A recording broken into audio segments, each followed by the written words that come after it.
right, I think we are recording. Woohoo! So yeah, yes, it's finally nice to see you again. It feels like forever since I recorded the last video, because it literally has been forever. We've just been busy. Life's been busy, so I haven't been able to really edit as much and put videos out and go out and do stuff, just because we had family in town. We had sorry for that cough. We had that trip we took, and then my work schedule is rather crazy. And then I finally got some free time today. Savannah actually went out on a work trip today. She's going to be gone for the week. I go to work tomorrow, and then I'm working again on Tuesday, so that's 48 hours right there. And then I have one day off, work again, and then I'm pretty sure I'm going to get hit with mandatory overtime. So needless to say, the next week I'm going to be at work 96 hours out of the whatever 120 that are in the work week or whatever during that week. So I figured we'll just go out and kind of cruise around. Oh shit, that looks kind of cool. Let's go see what's over here. Do not enter restricted area. Never mind, we won't go that way. I thought it'd be kind of cool. I saw a power line trail and never mind, I guess we're not gonna go down it.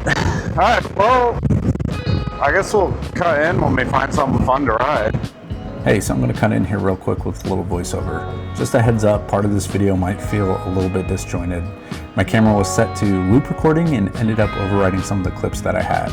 So there's a section that might not make a whole lot of sense later on in the video. In those missing clips, I was talking about how in my last video I mentioned I was looking at dual sports but never actually followed up on that one clip, one little line that I said. Well, I'm thinking about possibly trading in the Scrambler for a Husqvarna FE350S. I talked about trading it in and how it honestly is kind of a bittersweet, sad feeling for me. The Scrambler has always been my dream bike for the longest time. I put a lot of work into making it mine. I put on a shotgun exhaust, tail tidy up, retro styled turn signals, and the retro bench styled seat. The whole like retro vibe. I still love it, but I think I'm ready to move on to something that matches the type of riding and style of riding that I'm wanting to get into more now. Anyway, if any of you have any experience with the Husqvarna 350s, feel free to drop a comment below. Let me know what you think, what you liked, what you didn't, any pros and cons. Pretty much, if you have experience with it, just give me a heads up. Definitely in the market for looking at getting one. And yeah, it's a pretty exciting bike and all the features and basically how it's just a street legal dirt bike. Anyways, I hope you enjoy the rest of the video. If you're feeling up to it, go ahead and hit that subscribe button and give the video a like. It really helps out a lot. And yeah, thank you so much. We're going to cut back in. Okay, so we're on County Road 316, and I'm just kind of slowly making my way out to the forest where we ride a lot. I think what it is yeah, it's National Forest Road 97. So we're gonna hit that up and go south on it and see where it takes us. We're over this cool bridge, man. Look at that. The highest piece of topography in the area. Wouldn't you imagine that? It's kind of cool. It's not even over, is it over a river? I don't know. It looked like there was a road down there too. So yeah, we're about 2.5 miles, a little less than 2.5 miles out from Forest Road 97. And then we're gonna hit it and we're gonna frickin' send her, bud. All right. That's the tiger. She's got the fight in her, mate. Yeah, that was a pretty good representation of what you do or what not to do when you lose speed in the sand here. Kind of like freaked out a little bit, and then next thing I know, I slowed down. I barely tapped. I should have hit mostly the rear brake, but I tapped the front brake. That's just out of habit, you know? Yeah, and next thing you know, the wheels are or the front's going all over the place. So yeah, I still got a lot to learn. I don't want to toot my own horn too much, but got a lot to learn still. And it's one ride at a time. We're gonna get there. And like I said, with the Husky, I feel like it'll be a little bit easier to ride on more technical stuff.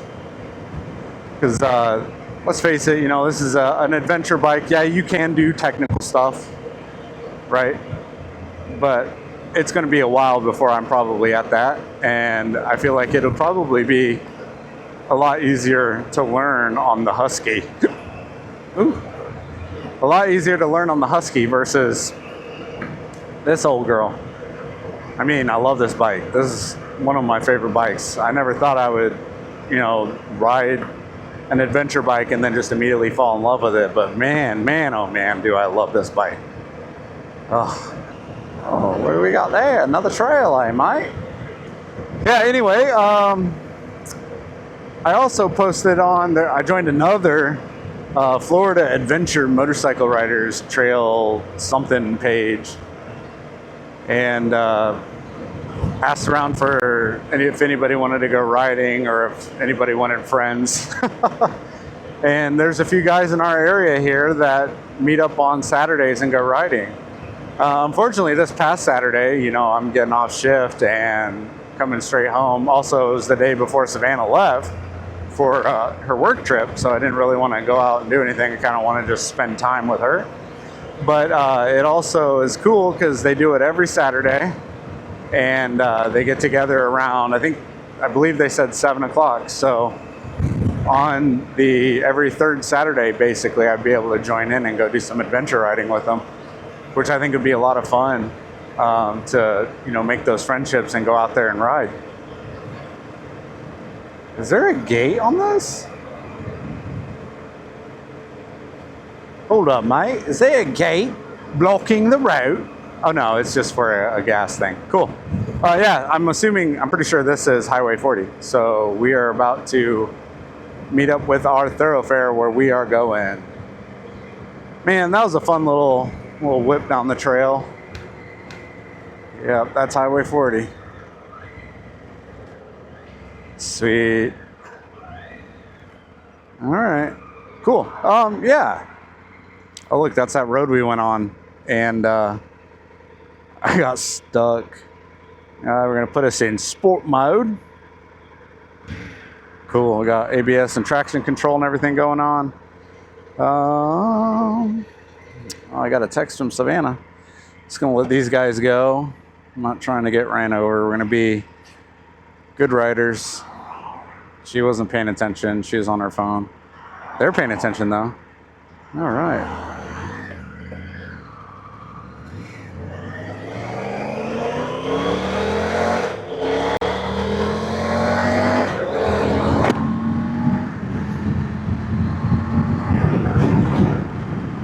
All right. Now we're heading back west to Ocala. Oh man, you can really feel those vents. I tell you what, brother. Oh, I guess where these crotch vents are is kind of not the best, because it kind of bunches up and you don't get a whole lot of air in them. And then you have these out vents right down here off of the back side of your thigh. Yeah, and it says it's 80 degrees out right now. So I'm gonna assume that this is gonna get, you know, a little softer after washing and, you know, laundering it and everything. But man, I feel like in the summertime this thing would be hot. It'd be kind of uncomfortable to wear, especially if you're like stuck in stop and go traffic. Who knows? Anyway, yeah, we got probably about a 20-25 minute ride back into Ocala. So we will catch back up here in a minute.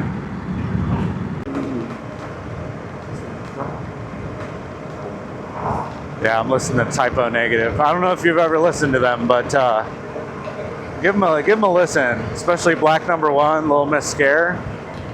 It's definitely like an awkward song, but it's catchy and I like it. It's a good one. I saw a meme one time where it was like telling people like, "Oh, you should really listen to this song," and then you play a Typo Negative song for them, and then they just look at you like, "What the fuck?" Because that is kind of Typo Negative. It's like goth vampire rock. Rest in peace, Peter Steele. You can't really see it because the sun's going down, or it's not as high, but you'll sometimes see the water, the reflection of the water out in there. I don't know if it's as much on this side. I wouldn't be surprised though. And it's also our going into our dry season, so it's not going to be as noticeable either way. But yeah, when you come through here, sometimes it's just like huge swamp, like water. It's that typical, like, traditional Florida, what you expect when you see Florida everywhere on the television and the YouTubes. Also, I know the signs say 45 and I'm going like 50. This bike, every time I do one of those speed radar things, is like about 5 miles slower, no matter where I'm at on speed. So that's why I kind of hover at 5 above, because that puts me around the speed limit. I should probably, check the sensor and fix it. But if it's just 5 miles an hour, I'll be fine. Yep, we're getting closer to being in Ocala proper now. We're going to be passing this retirement community that's a big old trailer park. And that's going to take us right to Baseline. And that's probably where we're going to end this video. Or at least the portion of me recording the ride. I want a little bit of anonymity. I don't want you knowing my address, even though it probably isn't that hard to find it. Look at that little kid waving, man. Hell yeah, brother. Gonna wave at me, you'll make my day. That's a cool little kid, dude. Coo-coo-ca-choo. Or as my father-in-law says, this is for you, Craig. Coo-man-choo, brother. All right, and here's our light. This is gonna be where we meet up with Baseline, and I'm gonna go home. You know what? So yeah, I'm gonna meet up and go home, but I'm gonna do our outro real quick in case we decide not to record it or do anything once we get home. Yeah, anyways, it's been a fun ride today. I hope you enjoyed it. Like I said, nothing fancy. I smell that oil burning. Nothing fancy, just kind of getting on the bike, since I haven't had a lot of time to get on the bike since we got back home and having work and everything. So if you liked it, I just want to ask you to subscribe. I hope you stayed to the end. If anything, tell me, like I said, on the Dual Sports, if you got any information, any recommendations, feel free to comment, let me know. If you have a preferred Dual Sport, let me know and I can check her out, and we'll go down that line as well. Anyways, I appreciate you guys coming along for the ride. We'll see you on the next one, and stay safe. All right, bye guys.